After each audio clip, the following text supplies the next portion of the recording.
Hello, everyone. Inspired by my yesterday's tech hiccups, I was looking for other ways to help you practice active record and also to see how I approach different tasks.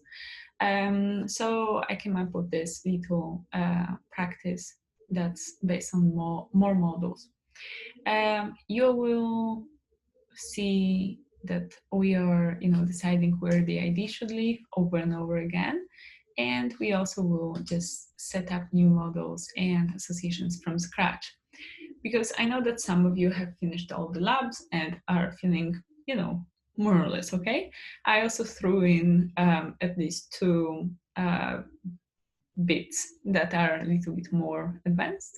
Um, so yeah, don't just don't wait and start coding. So what it is all about? Yesterday, our ERD looked like this. We had the name of the category. We had a that could have many plants, and one plant had only one category, right? Then we had Planned Parenthood that led to Planned Parents. Now, this is okay, but it's a perfectly okay ERD.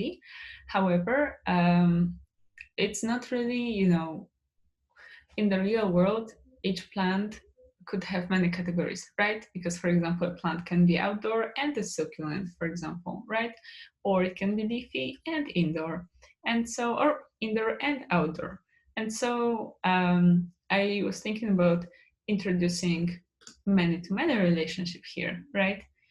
Because that is more representative of the real world.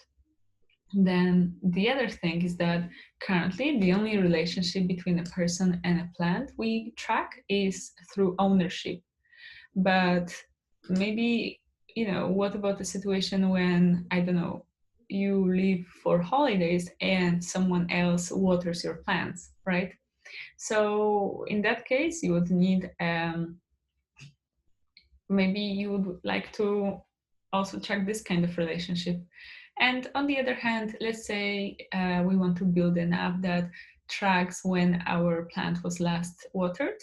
Um, in that case, we would also want to track not only the ownership that is permanent and does not change. We would also like to track when the plant was last watered and how many times was it watered in general, right?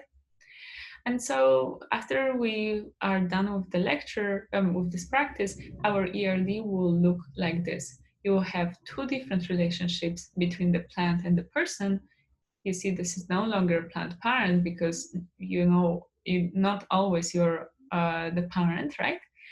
And then you also have a many-to-many relationship here. And so here I also describe all the models. You can read that later. And now about today, you have this is a clear roadmap for you, and it has 4 deliverables. For each deliverable, you have a finished code. It's published online, but it's not in your repo, right? Well, it's a branch, so but I would say don't check the other branches while coding because it might just give you merge conflicts. So check the branch online.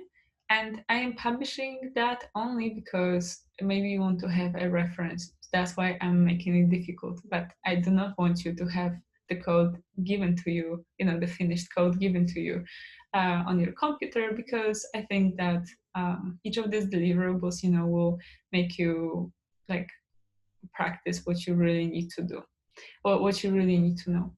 So you have the finished code, but you also have my videos how I was going through this. There will be a lot of spelling situations, and just bear with me.